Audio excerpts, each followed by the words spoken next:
हम बैठे हैं साल 2007 में। कुछ दिनों पहले ही वेस्ट इंडीज में आईसीसी क्रिकेट वर्ल्ड कप खत्म हुआ है, जिसे ऑस्ट्रेलिया ने जीत लिया है। लेकिन इंडिया का परफॉर्मेंस इस टूर्नामेंट में ज़्यादा खास नहीं रहा।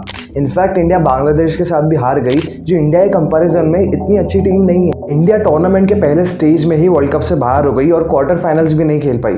सोनी पिक्चर्स का TV channel set max India में वर्ल्ड कप को टेलीकास्ट करने वाला था और वो बहुत ही हैवी लॉसेस को झेल रहा था, क्योंकि इंडिया इस पूरे वर्ल्ड कप में सिर्फ 3 मैचेस खेल पाई थी और इसलिए इंडिया की ऑडियंस ने वर्ल्ड कप को देखा ही नहीं। और क्योंकि व्यूवरशिप नहीं मिल पाई, इसलिए set max ad revenue generate नहीं कर पाया था। एलजी और पेप्सी आईसीसी के साथ में अपनी स्पॉन्सरशिप की डील साइन करने वाले थे, लेकिन अब वो इस डील को कैंसिल करने के बारे में सोच रहे थे, क्योंकि अगर इंडियन ऑडियंस मैचेस को नहीं देखेगा तो स्पॉन्सरशिप में ज़्यादा वो लोग मार्केटिंग नहीं कर पाएंगे। इंडिया में फैंस काफ़ी वायलेंट तरीके से अपना अग्रेशन दिखा रहे थे टीम के अगेंस्ट, जो बहुत ही गलत था। कई एक्सपर्ट्स ने तो ये भी कहना शुरू कर दिया था कि जिस तरह से 1960s में इंडियन हॉकी की पॉपुलैरिटी हमारे यहाँ पर कम होने लगी, उसी तरह से क्रिकेट की पॉपुलैरिटी भी कम होना शुरू हो गया है। और जिस तरह से हॉकी को क्रिकेट ने रिप्लेस किया था, अब क्रिकेट को आकर कोई और स्पोर्ट रिप्लेस कर देगा।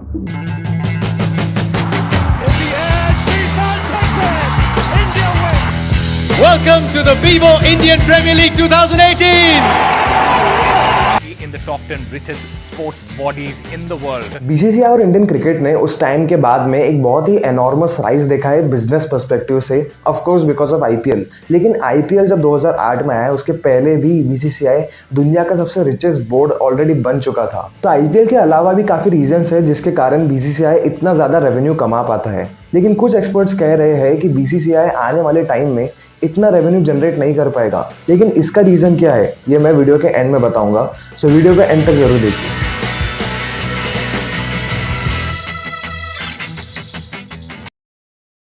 इंडिया में क्रिकेट को ऑफकोर्स इंट्रोड्यूस किया था ईस्ट इंडिया कंपनी ने। उसके बाद में इंडिया में पहला क्रिकेट क्लब शुरू हुआ कैलकाटा क्रिकेट क्लब 1792 में।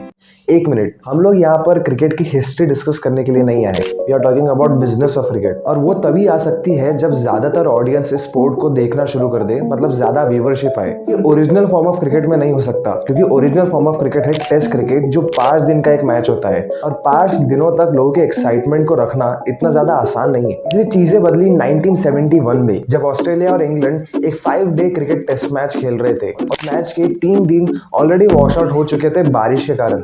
इसलिए दोनों टीम्स ने डिसाइड किया कि वो एक 1 डे 60 ओवर्स का मैच खेलेंगे और इस मैच को बहुत ही बड़ी ऑडियंस ने काफी ज्यादा पसंद किया। और इसी को देखते हुए आईसीसी ने 1975 में पहला men's cricket world cup organise किया, जिसमें 60 ओवर्स का एक 1 डे गेम होता था। और इसके बाद लोगों का इंटरेस्ट क्रिकेट में बढ़ना शुरू हुआ। लेकिन इंडिया में अभी भी क्रिकेट इतना पॉपुलर नहीं हुआ था और हम सभी जानते हैं कि क्रिकेट एक्चुअली इंडिया में पॉपुलर होना कब शुरू हुआ। So cut to 1983।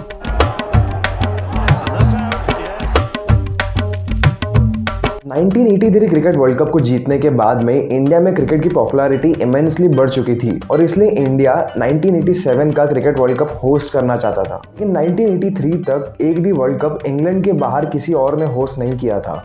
और आईसीसी जो है, मतलब इंटरनेशनल क्रिकेट काउंसिल, जिसका तब नाम इंपीरियल क्रिकेट काउंसिल था, वहाँ पर किसी और कंट्री की ऑस्ट्रेलिया और इंग्लैंड के अलावा ज़्यादा कंट्रोल नहीं था और इंग्लैंड नहीं चाहता था कि कोई और कंट्री उनके अलावा वर्ल्ड कप को होस्ट करे। लेकिन इंडिया ने पाकिस्तान के साथ मिलकर 1987 का क्रिकेट वर्ल्ड कप होस्ट किया। लेकिन कैसे? एक्चुअली वर्ल्ड कप के वक्त हर एक टीम को हर एक मैच जीतने के लिए एक प्राइज मनी मिलता है और ये जो प्राइज मनी है सेमीफाइनल्स में ज़्यादा होता है और फिर ऑफकोर्स फाइनल में और भी ज़्यादा होता है। बीसीसीआई ने अनाउंस किया कि 1983 क्रिकेट वर्ल्ड कप में जो भी प्राइज मनी विनर्स को दिया जाता था, वो उससे 50% ज्यादा ऑफर करेंगे। और ये देखकर हर एक मेंबर कंट्री ये अग्री करने लगी कि 1987 क्रिकेट वर्ल्ड कप इंडिया में होस्ट होना चाहिए। लेकिन इस वर्ल्ड कप को होस्ट करने के लिए और कंडक्ट करने के लिए भी काफी ज्यादा पैसा चाहिए, जिसका एस्टिमेटेड कॉस्ट था 32 करोड़ रुपीस। और उस वक्त बीसीसीआई के पास इतना ज्यादा रेवेन्यू नहीं हुआ करता था, इसलिए फिर रिलायंस ने 1987 के क्रिकेट वर्ल्ड कप को स्पॉन्सर किया। हालांकि इंडिया इस वर्ल्ड कप को जीत नहीं पाई, लेकिन अब पूरी दुनिया में ये अनाउंस हो चुका था कि इंटरनेशनल क्रिकेट के अब जो एपिसेंटर्स है वो सिर्फ ऑस्ट्रेलिया और इंग्लैंड नहीं, बल्कि इंडिया भी है। लेकिन इस वर्ल्ड कप की सक्सेस के बावजूद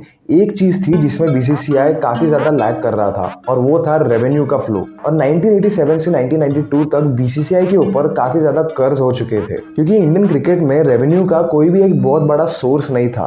लेकिन ये चीज बदली 1993 में। 1991 में इंडिया ने लिबरलाइजेशन और ग्लोबलाइजेशन की पॉलिसी को फॉलो करना शुरू किया और अब फॉरेन कंपनीज इंडिया में एंटर होना शुरू हो चुकी थी। इस वक्त तक इवन इंडिया के विलेजेस में टीवीज का सप्लाई आ चुका था, लेकिन उस वक्त टीवी का मतलब था दूरदर्शन, क्योंकि वो एक ही चैनल था जो टीवी के ऊपर सारे प्रोग्राम्स को टेलीकास्ट करता था, इंक्लूडिंग क्रिकेट। इनफैक्ट इंडिया में जो भी मैचेस होते थे उसे दूरदर्शन टेलीकास्ट करने के लिए बीसीसीआई से हर मैच का 5 लाख रुपीस चार्ज करता था। मतलब बीसीसीआई को दूरदर्शन को 5 लाख रुपीस हर मैच को टेलीकास्ट करने के देने पड़ते थे। लेकिन फिर बीसीसीआई ने TWI ट्रांस वर्ल्ड इंटरनेशनल को पहली बार इंडिया इंग्लैंड सीरीज के वर्ल्ड वाइड ब्रॉडकास्टिंग राइट्स बेचे $600,000 में, जो तब के टाइम के इंडियन रुपीज में थे 1.8 करोड़ रुपीस। और इस रेवेन्यू के कारण बीसीसीआई अपने सारे कर्ज चुका पाया था। लेकिन दूरदर्शन इस बात से बिल्कुल भी खुश नहीं था, क्योंकि उन्हें इंडिया में मैचेस को टेलीकास्ट करने के लिए अब TWI को $1 मिलियन पे करने पड़े थे। ये बात आगे जाकर कोर्ट तक चली गई। कोर्ट में दूरदर्शन ने यह कहा कि इंडियन जमीन से इंडिया के सिग्नल्स को यूज करके कोई भी लाइव टेलीकास्ट करना ये सिर्फ गवर्नमेंट एजेंसीज को ऑथराइज्ड है, और क्योंकि दूरदर्शन एक गवर्नमेंट एजेंसी है, इन मैचेस को लाइव टेलीकास्ट करने का राइट सिर्फ डीडी को ही होना चाहिए। लेकिन दूरदर्शन इस चीज को यूज करके कोर्ट में केस नहीं जीत पाया और उसके बाद में इंडिया में प्राइवेट कंपनीज की एंट्री हो गई। जो चैनल्स इन मैचेस को टेलीकास्ट करते हैं उनके बीच में एडवर्टाइजमेंट्स भी आते हैं, और इन एड्स में इंडियन क्रिकेटर्स स्टार करते थे जब ऑफ फील्ड भी अपना पैसा कमा रहे थे, और धीरे धीरे इंडियन क्रिकेटर्स भी अमीर होते जा रहे थे। और हर बिड के साथ में बीसीसीआई इन ब्रॉडकास्टिंग राइट्स को और भी ज्यादा अमाउंट में बेचने लगा था, क्योंकि क्रिकेट की पॉपुलैरिटी इंडिया में बढ़ती जा रही थी। इसके अलावा बीसीसीआई ने रेवेन्यू के और भी सोर्सेज ढूंढे, जैसे किड्स स्पॉन्सर या फिर जर्सी स्पॉन्सर, और इसके थ्रू भी बीसीसीआई को काफी रेवेन्यू आ रहा था और बीसीसीआई पूरी दुनिया का रिचेस्ट क्रिकेट बोर्ड बन गया। लेकिन इस चीज को और एक बूस्ट दिया इंग्लैंड के ही और एक इन्वेंशन T20 क्रिकेट ने। इंग्लैंड में क्रिकेट की पॉपुलैरिटी कम होती जा रही थी, क्योंकि किसी के पास भी एक टेस्ट क्रिकेट मतलब 5 दिन का मैच या इवन वनडे मैच पूरे दिन देखने का टाइम नहीं था, और इसलिए वो फुटबॉल देखते थे, क्योंकि वहाँ पे 3 से 4 घंटे में लोगों को एंटरटेनमेंट मिल रहा था। इसलिए इंग्लैंड ने ये डिसाइड किया कि क्यों ना और एक शॉर्ट फॉर्म ऑफ क्रिकेट लाया जाए जो 50 ओवर से भी कम, मतलब सिर्फ 20 ओवर का मैच हो। ये मैच 3 से 4 घंटे में खत्म हो जाएगा, इसलिए लोगों को क्विक एंटरटेनमेंट मिल सकता था। इंडिया T20 क्रिकेट को इतना ज्यादा प्रेफरेंस नहीं दे रहा था, क्योंकि हम ट्रेडिशनल फॉर्म ऑफ क्रिकेट को ज्यादा वैल्यू देना चाहते थे। लेकिन फिर आईसीसी ने अनाउंस किया कि वो 2007 में दुनिया का पहला T20 वर्ल्ड कप ऑर्गेनाइज करेंगे, और 2007 में जो वनडे वर्ल्ड कप हुआ था उसमें इंडिया का परफॉर्मेंस ऑलरेडी खराब हो चुका था। इसलिए बीसीसीआई ने इस T20 वर्ल्ड कप के लिए एक यंग टीम भेजी, जिसमें वनडे वर्ल्ड कप के ज्यादा प्लेयर्स नहीं थे, जिसकी कैप्टनसी थी MS धोनी के हाथों में, और ये टीम जाकर इस T20 वर्ल्ड कप को जीत गई, फाइनल्स में पाकिस्तान को हराकर। इस T20 वर्ल्ड कप को इंडिया के जीतने से इंडिया में T20 क्रिकेट की वैल्यू बहुत ज़्यादा बढ़ गई और लोगों को यह फॉर्मेट ज़्यादा पसंद आने लगा था।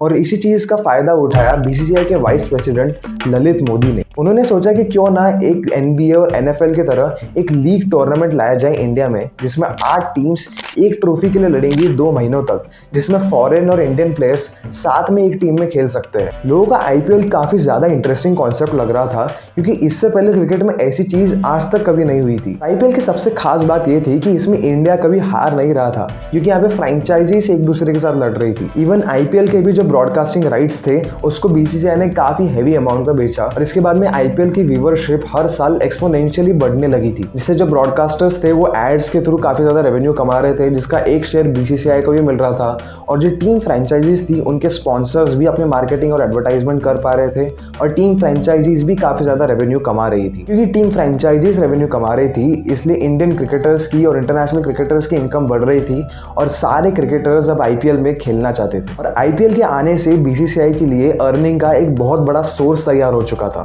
कुछ दिनों पहले ही वाईकॉम 18 ने बीसीसीआई से इंडिया में हो रहे मैचेस के ब्रॉडकास्टिंग राइट्स खरीदे हैं 5 सालों के लिए 6,000 करोड़ रुपए में। और बीसीसीआई जो बाकी सारे स्पॉन्सर्स है उससे तो रेवेन्यू कमाता ही है, लेकिन कई इंडस्ट्री एक्सपर्ट्स का ये कहना है कि आने वाले टाइम में बीसीसीआई का और इंडियन क्रिकेट का जो रेवेन्यू है वो कम हो सकता है, क्योंकि आपने भी देखा होगा कि अब तक जो सारी क्रिकेट मैचेस आती है उसमें ज़्यादातर जो एडवर्टीजमेंट्स आती है वो ऐसे ऐप्स या फिर ऐसे मोबाइल गेम्स की होती है जिसमें रियल मनी इन्वॉल्व होता है। और रिसेंटली इंडियन गवर्नमेंट ने ऐसे रियल मनी गेम्स के ऊपर GST रेगुलेशंस लागू कर दिए हैं, जिस रीज़न से अब ये जो ऐप्स या फिर गेम वाली कंपनीज है ये मार्केटिंग और एडवर्टाइजमेंट में अपना खर्चा ज़्यादा नहीं करेंगे, और इनडायरेक्टली बीसीसीआई का जो एड रेवेन्यू है वो कम हो जाएगा। लेकिन इंडियन क्रिकेट के इतने बड़े सक्सेस के पीछे एक अंडरलाइंग रीज़न है जिसके बारे में ज़्यादा बात नहीं होती है, और वो है इंडियन टीम का परफॉर्मेंस। इंडियन टीम का परफॉर्मेंस इतना अच्छा है, इसी रीजन से इंडिया की ऑडियंस क्रिकेट को देखती है, क्योंकि अगर लोग मैचेस ही नहीं देखेंगे तो इतना बड़ा जो रेवेन्यू मॉडल है वो पूरी तरह से खत्म हो जाएगा। कई सारी इंटरनेशनल टीम जो पहले अच्छा खेलती थी वो अब इतना अच्छा परफॉर्मेंस नहीं दे पा रही है, क्योंकि उनका डोमेस्टिक क्रिकेट इतना स्ट्रांग नहीं है। लेकिन बीसीसीआई ने पिछले कुछ सालों में इंडिया के डोमेस्टिक क्रिकेट को और ज्यादा स्ट्रांग करने के लिए काफी ज्यादा इन्वेस्टमेंट्स किए हैं, चाहे वो इंफ्रास्ट्रक्चर को डेवलप करने को हो या फिर यंग टैलेंट को और ज्यादा बेटर फैसिलिटीज देने पर। और ये एक चीज है जो इंडिया के बाकी स्पोर्ट्स के फेडरेशंस है उन्हें बीसीसीआई से सीखनी चाहिए। और हर स्पोर्ट में अगर हमें अपना परफॉर्मेंस सुधारना है, बाकी स्पोर्ट्स फेडरेशंस को इंफ्रास्ट्रक्चर में इन्वेस्टमेंट्स करने पड़ेंगे और यंग टैलेंट को बाहर लाने के लिए बेटर मैनेजमेंट करना पड़ेगा। और हो सकता है कि धीरे धीरे जिस तरह से हमने इंडियन क्रिकेट का राइज देखा हो, बाकी स्पोर्ट्स में भी इंडिया उतना ही ग्रो कर पाए।